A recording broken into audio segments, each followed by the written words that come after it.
ठीक है भाई, पिछली क्लास में कहाँ तक बात चली गई थी कि वो उसने पैसे जमा कर लिए और पैसे जमा करके उसने वहाँ से रवाना होने का प्रोग्राम बना लिया। सही है, उसने फ़ैसला कर लिया कि वहाँ से निकल के कहाँ जाएगा। कोने पे हो जाएं आप इधर हो जाओ कोने पे। ठीक है, ओके, ठीक है।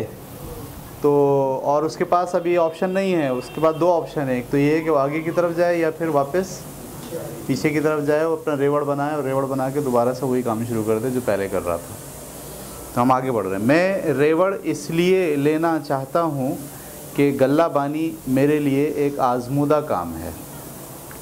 भेड़ें मेरे लिए अजनबी नहीं हैं, जबकि मुझे नहीं मालूम कि सहरा का सफ़र कैसा होता है और सहरा इंसान के साथ कैसा सलूक करता है। एक अनजानी चीज़ का खौफ, उसने दिल में सोचा, लेकिन यकदम उस पर मुसर्रत का अनजाना सा एहसास तारी हो गया।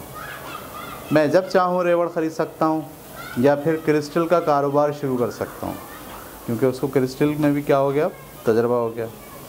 मैं एक दाना से भी मिल चुका हूँ, दाना का मतलब अक्लमंद आदमी से, जिससे मिलने का शर्फ शायद बहुत कम लोगों को हासिल हुआ होगा और ये कोई मामूली बात नहीं थी। उसने सोचा।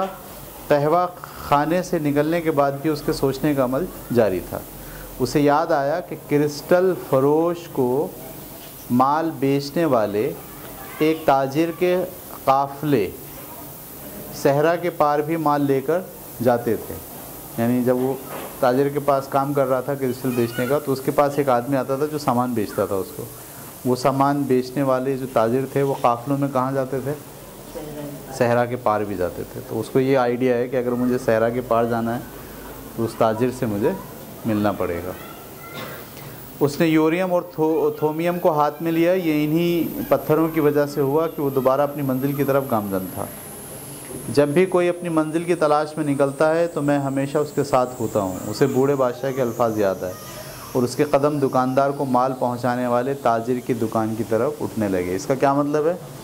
इसका मतलब है उसे वापस जाके भेड़ें चराने का फ़ैसला उसने तर्क कर दिया और उसने क्या फ़ैसला किया है, तो आगे जाएगा, सहरा को क्रॉस करेगा और जो ख्वाब उसने देखा उस ख्वाब की हकीकत तक पहुंचने की कोशिश करेगा। ठीक है, यहाँ सीन ख़त्म हुआ और एकदम दूसरा सीन शुरू हो गया। वो दूसरा सीन क्या है, गौर से सुनिए। अंग्रेज़ एक बेंच पर बैठा हुआ था। माहौल में जानवरों के पसीने, घास और मिट्टी की मिली जुली बो फैली हुई थी।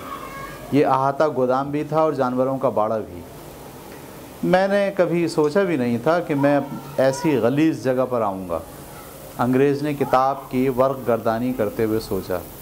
मैंने 10 साल इंग्लैंड की बेहतरीन यूनिवर्सिटियों में इल्म कीमिया पढ़ा है और आज मैं इस बाड़े में हूँ। यानी अब वो लड़के का परसेप्शन ख़त्म हो गया, अब दूसरा आदमी आ गया इसके अंदर। कौन है ये? अंग्रेज़ है, लेक्चरर है, सही है, केमिस्ट्री पढ़ता पढ़ाता रहा है और आज कहाँ मौजूद है। लेकिन इसकी किस्मत में ये सफ़र इसी तरह लिखा हुआ था। इसे भी निशानियों पर एतक़ाद था। उसकी तमाम ज़िंदगी एक तलाश के गिर्द मुहित थी। वो आदमी भी ऐसा ही है जैसे ये लड़का है। ठीक है, इसने पहले एस्पेरांतो सीखी। एस्पेरांतो लैंग्वेज का नाम है। वो दुनिया के तमाम मज़ाहिब के बारे में भी अच्छी सुध बुध रखता था, लेकिन अभी तक वो कीमियागर नहीं बन सका था। इसने कई अहम सवालात के जवाबात तो तलाश कर लिए थे, लेकिन कुछ अरसे से इसका इल्म एक नुक्ते पर आकर रुक गया था, जहाँ से आगे बढ़ने का रास्ता उसे नहीं मिल रहा था। उसने कीमियागर से ताल्लुकात भी बढ़ाने की कोशिश की, मगर बेसूद। कीमियागर दरअसल बहुत ही अजीब तबीयत के मालिक होते हैं। यहाँ कीमियागर बनना चाहता है वो आदमी ना। अब बता रहे हैं कीमियागर क्या होता है। कीमियागर दरअसल बहुत ही अजीब तबीयत के मालिक होते हैं, खुदगर्ज़ और हासिद, और इल्म को अपनी ज़ात तक महदूद रखने वाले। ये भी कोई बड़ी बात नहीं है कि इनके पास इल्म ही ना हो और वो इसमें आज़म जो हर शे को सोने में बदल दे। कीमियागर किसको कहते हैं? जो हर शे को सोने में बदल दे, जो सोना बनाना जानता हो, उसे क्या कहा जाता है? कीमियागर। और सोना बनाने के लिए दो सूरतें होती हैं। एक तो ये कि या तो वो कोई मंत्र पढ़ता है या फिर उसके पास कोई ऐसा तरीक़ा होता है कि वो मुख्तलिफ़ धातुओं को आपस में मिलाए, उनको मिला के गर्म करे, पिघलाए, उसमें कुछ डाले और डालने के बाद वो क्या बन जाए? सोना बन जाए। तो वो दरअसल ये जानने के लिए आया है कि सोना कैसे बनता है। तो उसको किसी ने बताया है कि इन सहराओं में कुछ लोग ऐसे होते हैं जिनको ये सोना बनाने का इल्म होता है। तो वो ढूंढता ढांढता वो भी इस तलाश में है। लड़का किस तलाश में है? ख़जाने की तलाश में। ये आदमी किस तलाश में है? कीमियागर की तलाश में है। सही है, वो जो इसको क्या बनाना सिखाए? सोना। लेकिन उसके बारे में वो क्या कह रहा है? कीमियागर दरअसल बहुत ही अजीब तबीयत के मालिक होते हैं, ख़ुद गर्ज और हासिद और इल्म को अपनी ज़ात तक महदूद रखने वाले। ये भी कोई बड़ी बात है नहीं है कि उनके पास इल्म हो ही ना, और वो इसमें आज़म जो हर शे को सोने में बदल दे और वो अपनी कम इल्मी को छुपा रहे हों। वो अपने बाप की तरफ से तरके में मिलने वाली जायदाद का बेशतर हिस्सा पहले ही खर्च कर चुका था। उसने दुनिया की तमाम बड़ी लाइब्रेरियाँ छान मारी और इल्म कीमिया पर दस्तयाब तमाम कुतुब का मुताला कर चुका था। एक किताब में उसने पढ़ा कि कई साल कबल एक मशहूर अरब कीमियागर का गुज़र यूरोप से हुआ। उसकी उम्र 200 साल से ज़्यादा थी और उसके पास ऐसा इसमें आज़म था जो तमाम अशिया को सोने में बदलने की अहलियत रखता था। अंग्रेज़ को ये कहानी बहुत मुतासिर कुन लगी थी, लेकिन वो उसे एक अफसानवी किरदार से ज़्यादा अहमियत नहीं देता था। फिर उसकी मुलाकात अपने एक पुराने दोस्त से हुई जो कई साल मिस्र के सहरा में आसार कदीमा की तलाश में मसरूफ़ रहा था। उसके दोस्त ने उससे एक ऐसे अरब का जिक्र किया जिसके पास हैरत अंगेज़ ताकत थी। वो नखलिस्तान अल क़य्यूम में रहता है, उसके दोस्त ने बताया, और लोग कहते हैं कि इसकी उम्र 200 साल है और वो हर शे को सोने में बदलने का फ़न जानता है। एक जगह उसने कहीं पढ़ा था और अब उसको किसी दोस्त से मुलाकात हुई। ये दोस्त कौन है? जो मिस्र में आसार क़दीमा के लिए महकमे में काम करता है। उसने इसको बताया कि अरब में एक नखलिस्तान है अल क़य्यूम, उसमें एक आदमी रहता है जिसकी उम्र कितनी है? 200 साल। और वो क्या करता है? वो हर शे को सोने में बदलने का फ़न जानता है। अंग्रेज़ इस नए इंकिशाफ पर बहुत मसरूर था। मसरूर का मतलब खुश था। उसने मुलाजमत से इस्तीफ़ा दिया, अपनी अहम कुतुब को साथ लिया और आज वो यहाँ बदबूदार बाड़े में सहरा के सफ़र पर रवाना होने के लिए तैयार बैठा था। आइडिया हो गया आपको ये कौन आदमी है? आगे बाड़े के बाहर एक बहुत बड़ा काफ़िला सफ़र रवाना होने के लिए तैयार था। इस काफ़िले ने नखलिस्तान अल क़य्यूम से गुज़रना था। एक अरब नौजवान जिसने कांधों पर सामान उठा रखा था बाड़े में दाखिल हुआ और अंग्रेज़ से सलाम किया। तुम कहाँ जा रहे हो? नौजवान अरब ने पूछा। मैं भी सहरा नौरिद हूँ। सहरा नौरिद का मतलब जो सहरा में भटकता फिरता है उसको कहते हैं सहरा नौरिद। अंग्रेज़ ने तुर्शी से जवाब दिया। वो गुफ्तगू से ज़्यादा किताब पढ़ने में दिलचस्पी रखता था।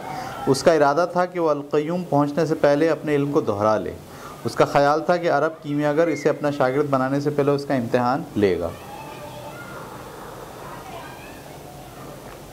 नौजवान अरब ने भी ये किताब निकाली और पढ़ने लगा।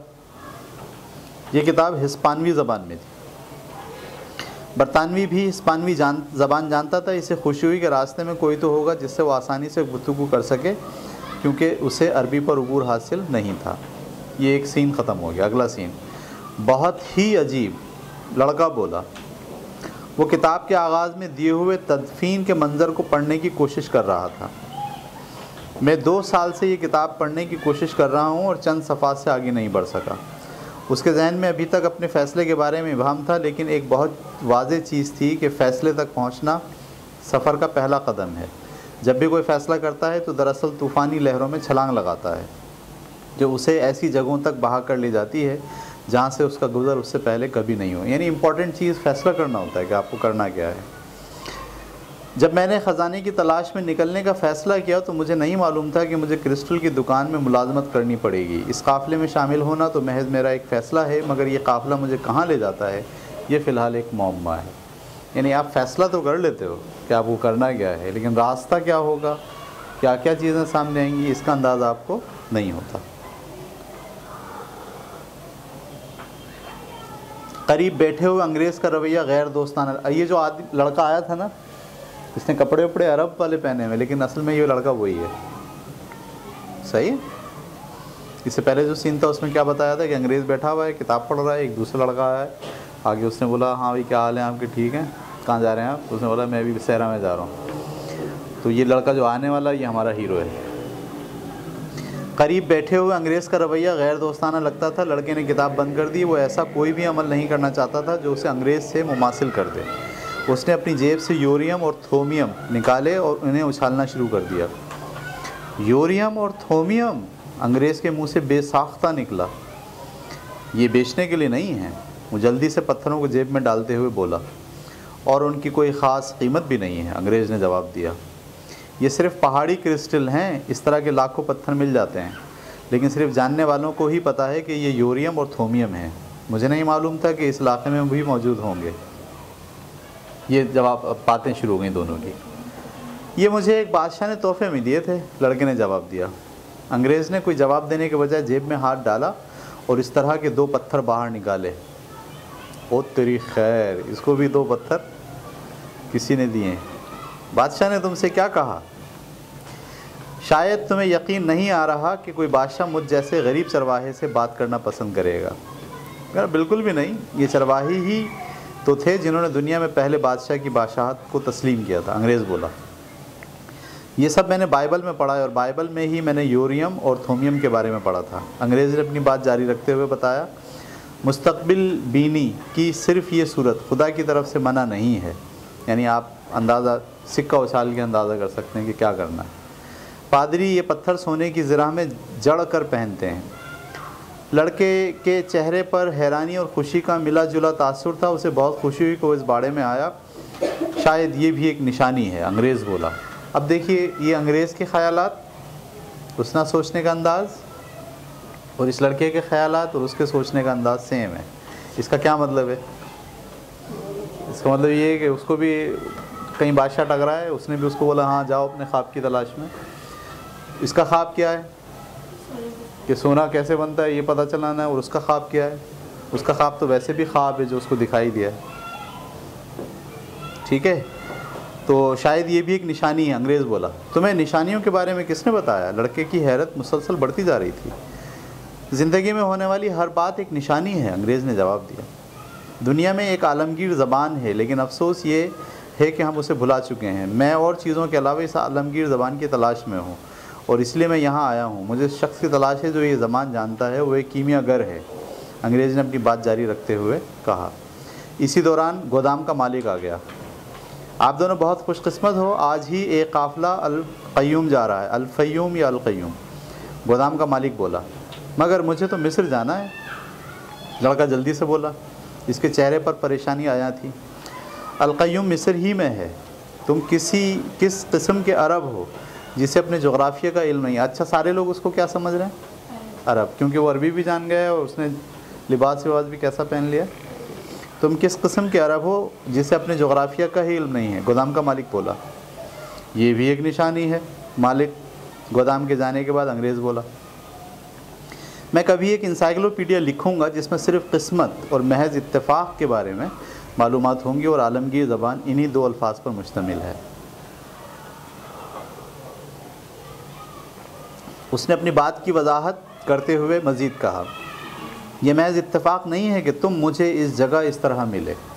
देखें, अब ये लोग सोचते हैं कि ये जो इत्तेफाकात होते हैं ना, इत्तेफाक नहीं होते हैं। इसके पीछे अल्लाह ताला की कोई ना कोई मसलहत होती है, कोई ना कोई इशारे होते हैं। अब वो कह रहा है मैं यहाँ आ गया, तुम भी यहाँ आ गए, हम दोनों यहाँ आ गए, ये महज इत्तेफाक की बात नहीं है, बल्कि इसके पीछे कोई ना कोई सिस्टम है, कोई ना कोई प्लान है। ये महज इत्तेफाक नहीं है कि तुम मुझे इस जगह इस तरह मिले कि तुम्हारे हाथ में यूरियम और थोमियम थे, और ना ही ये इत्तेफाक है कि हम दोनों अपनी किस्मत की तलाश में हैं। यानी अंग्रेज़ भी जान गया है कि ये आदमी भी उसी चक्कर में जा रहा है और मैं भी किसी ख्वाब की तलाश में जा रहा हूँ।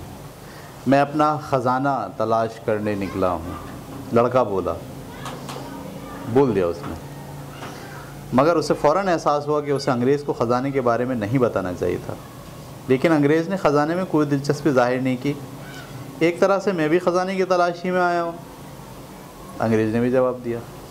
यानी दोनों ये तय करके बैठ गए हैं कि वाओ, हम दोनों दरअसल एक ही कश्ती के मुसाफिर हैं, और हम दोनों का मिजाज एक जैसा है, और हम लोगों को जो आइडिया आया है वो भी एक जैसा है, और जिसने हमें उकसा के यहाँ तक पहुँचाया है वो भी एक जैसा है, और हम दो आपस में मिल रहे हैं। वो भी कोई इत्तेफाक वाली बात नहीं है, बल्कि इसके अंदर भी कोई ना कोई आगे जाके पता चलेगा कि कहानी है।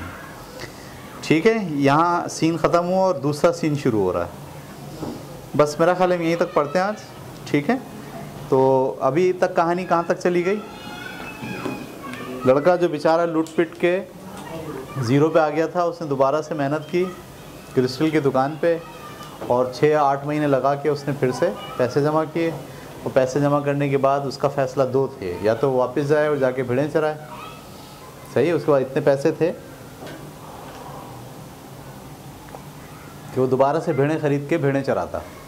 और दूसरा फ़ैसला ये था कि वो अपने ख्वाब के लिए आगे बढ़े। तो आपने देखा उसने क्या चूज़ किया, उसने कहा मैं अपने ख्वाब के लिए आगे बढ़ूँगा। ठीक है, तो एक काफ़िला जो जा रहा है सहरा से गुज़रेगा, सही है, उस सहरा के बीच में एक नखलिस्तान आएगा जिसका नाम क्या है, अल क़य्यूम। तो ये भी इस काफ़िले में जा रहा है और इसके साथ साथ कौन जा रहा है, एक नया कैरेक्टर इस कहानी में आ गया है, और वो एक अंग्रेज़ है, केमिस्ट्री जानता है। और वो किस तलाश में है, उसने किसी किताब में पढ़ा था कि भाई एक आदमी है 200 साल का जिसे सोने बनाने का फ़न आता है। तो उसने इसको ऐसी समझाई, तो ऐसी कहानी है। लेकिन बाद में उसका एक दोस्त जो मिस्र से आया, जो बताते ख़ुद क्या था, वहाँ के आसार क़दीमा का कोई जो है वो मुलाजिम था, उसने आके बताया नहीं ये बात बिल्कुल सही है कि अरब के रेगिस्तान में एक नखलिस्तान है अल क़य्यूम, वहाँ पर एक आदमी है जो 200 साल का है और वो सोना बनाना जानता है। बस जब से इसने क्या फ़ैसला कर लिया, मैं जाऊँगा और जाके, इसका ज़हन क्या है, उसकी मैं शागिर्द बन जाऊँगा, शागिर्द बन जाऊँगा और फिर उससे सोना बनाने का तरीक़ा सीख लूँगा। और ये इत्तेफाक को इन्होंने यहाँ डिस्कस किया है कि जब दोनों एक जगह पे आके जमा हो गए हैं, तो लड़का भी ये समझ रहा है कि ये भी मेरी तरह ही के ख़यालात का हामी है, और वो जो आदमी है वो भी समझ रहा है कि ये जो लड़का है ये भी उसी तरफ जा रहा है। मैं जिस तरह से मुतासिर होकर किसी ख्वाब की तलाश में हूँ, ऐसे ही ये भी मुतासिर होकर किसी ख्वाब की तलाश में है। अब काफ़िला चलेगा और देखेंगे हम काफ़िले के अंदर क्या होता है।